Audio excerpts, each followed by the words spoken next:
इस वीडियो में हम लोग स्वराज मोटर के कंस्ट्रक्शन एंड इसके वर्किंग को समझेंगे, जो कि काफ़ी इंफॉर्मेटिव टॉपिक है।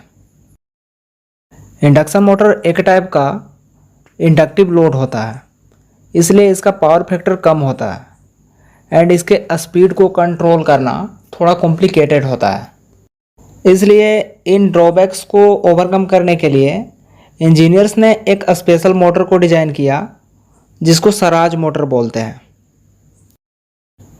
Swaraj motor essentially slip ring type induction motor and frequency converter का कॉम्बिनेशन होता है।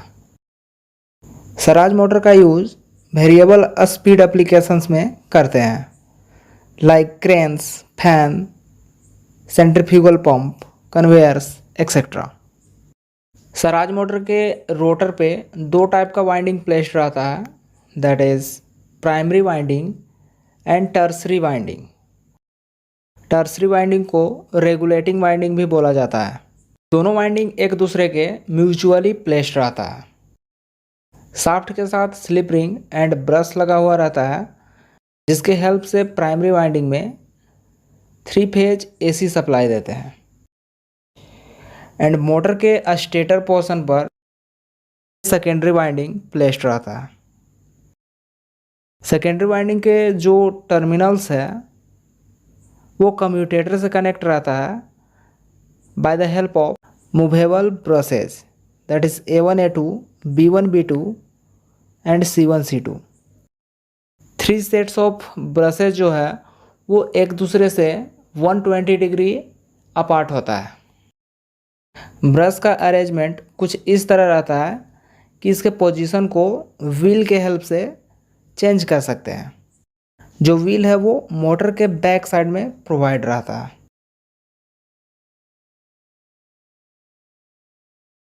एट स्टैंड स्टिल कंडीशन, जब रोटर पे प्लेस्ड 3 फेज प्राइमरी वाइंडिंग के अक्रॉस 3 फेज AC सप्लाई देते हैं, तो 3 फेज सप्लाई के कारण वहाँ पर रोटेटिंग मैग्नेटिक फील्ड प्रोड्यूस होता है इन क्लॉकवाइज डायरेक्शन, जो कि सिंक्रोनस स्पीड से रोटेट करता है।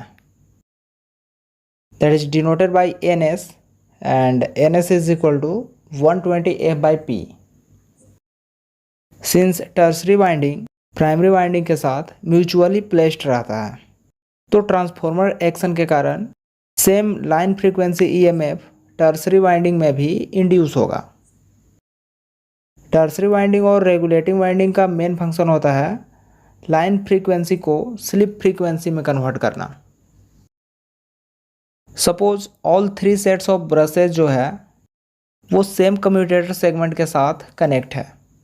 इसका मतलब जो सेकेंडरी है वो शॉर्ट सर्किटेड हो गया है एंड जो रोटेटिंग मैग्नेटिक फील्ड है जो कि क्लॉकवाइज रोटेट कर रहा है वो स्टेशनरी सेकेंडरी वाइंडिंग को कट करता है, तो सेकेंडरी वाइंडिंग में EMF इंड्यूस होता है एंड करंट फ्लो करती है एंड उस करंट के कारण सेकेंडरी वाइंडिंग में भी एक मैग्नेटिक फील्ड प्रोड्यूस होगा।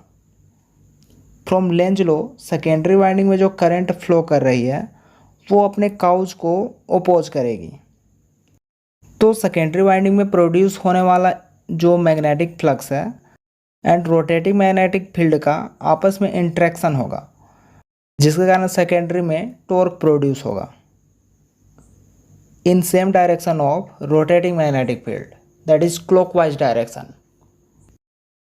लेकिन जो सेकेंडरी है वो एक पोजीशन पर फिक्स है, वो रोटेट नहीं कर सकता है।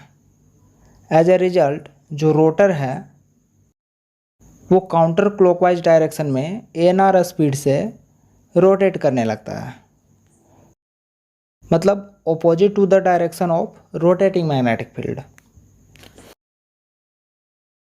सिंस रोटर फ्लक्स जो है वो सिंक्रोनस स्पीड से रोटेट कर रहा है with respect to rotor in clockwise direction and जो रोटर है वो ANR स्पीड से रोटेट कर रहा है with respect to stator, therefore rotor flux rotate at NS minus ANR, that is slip frequency.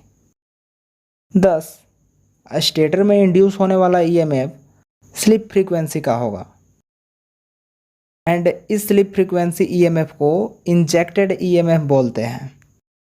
इस इंजेक्टेड ईएमएफ का मैग्नीट्यूड ब्रश के सेपरेशन पर डिपेंड रहता है। आई होप यहाँ तक का कॉन्सेप्ट क्लियर हो गया होगा। अब हम लोग देखेंगे ब्रश के पोजीशन को एडजस्ट करके इसके स्पीड को कैसे कंट्रोल करते हैं। In case 1, brushes are at same commutator segment. First case में जो ब्रश का पोजीशन है वो सेम कम्यूटेटर सेगमेंट पे है। इसका ये मतलब हुआ कि सेकेंडरी शॉर्ट सर्किटेड है और सेकेंडरी क्या है, stator.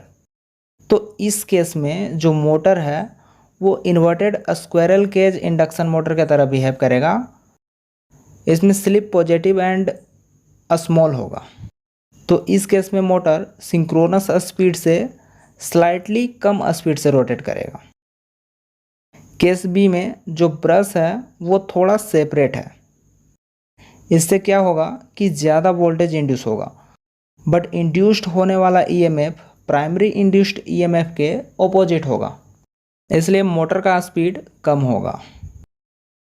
And in third case दोनों ब्रश के पोजीशन को चेंज करते हैं। A2 के प्लेस पे ब्रश A1 को ले जाते हैं एंड A1 के प्लेस पे A2 को रखते हैं।